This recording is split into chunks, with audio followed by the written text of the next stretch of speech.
Hello guys, so leo nataka nionyeshe vile sasa after tumefika field vile nafanya planning ya kazi. After nimefanya mapping sasa nafanya planning ndio nianze fertilizer application. So nitakuja niguze hii icon yenye iko hapa, nikuje hapa nichague field. Kwa hii field nachagua field yenye nataka kuanza kufanya kazi. Nachagua hiyo field 20A. Unaona mahali iko, then nita click use. Ndio sasa nichague mahali nataka kuanza kazi. And you can see imechagua field yenye mimi niko interested nayo. Nataka kuanza kufanya hii kazi mahali sasa. Unaona iko na yellow lines. Mahali unaona kuko na red, bado hiyo tutafanya, but sasa ndio sitaki drone iende huko na iwekea kama obstacle, so drone isipita huko.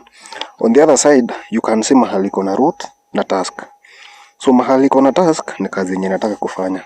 Tuanze na route. Hapa kwa route ndio naweka margins, ndio drones uambia mahali nataka ifike. So overall margin naweka 2.5, obstacle avoidance naweka 5 meters. Then nakuja hapa kwa task. Kwa payload tunachagua spreading, then hapa kwa material nachagua NPK. Application rate yangu ya leo natumia 200 kgs per hectare.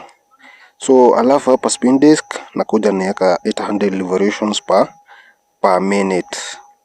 Haya, flight speed nataka kufly na 16 meters per second. Alafu route intervals nataka kuweka 9. Sometimes drone inajiadjust kidogo, so naiacha tu vile nataka. Height above the crop nafanya 6.5 juu ni majani chai, so hiyo height iko sawa. Then kuna hii yenye na hii button naangalia route optimization so route yangu iko 0, so hiyo iko sawa, then naiacha ikuwe off. Then nakuja hii side nyingine nachagua my starting point.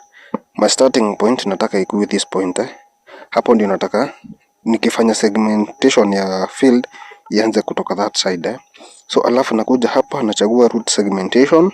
Juu haka nikairia kadogo nafanya 0 to 100, then nafinya okay. Now nisha make sure kila kitu yangu iko sawa. Nakuja hapa kwa fail safe nakuja naangalia battery nini zangu critical ziko sawa, so drone iko sawa, task una make sure all these after spray tank is empty inarudi home, task complete inarudi home. In case of RC signal lost, drone inarudi home. So na make sure drone safety yangu iko sawa.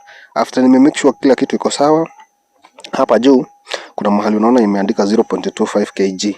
So nafaa niweke fertilizer mpaka ifike hii weight yenye unaona drone ikinirecomendia hapa 3.9 kg. Then battery capacity yangu ni 92%. Set rate ziko sawa, so I'm good to go. Then nafinya hii button ya start.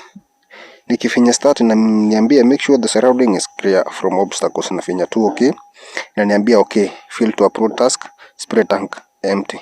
So unaona saa hii inasema iko spray tank. So what I need ni ku start drone ndio nisomee spreading tank. Thank you guys, tupatane next time.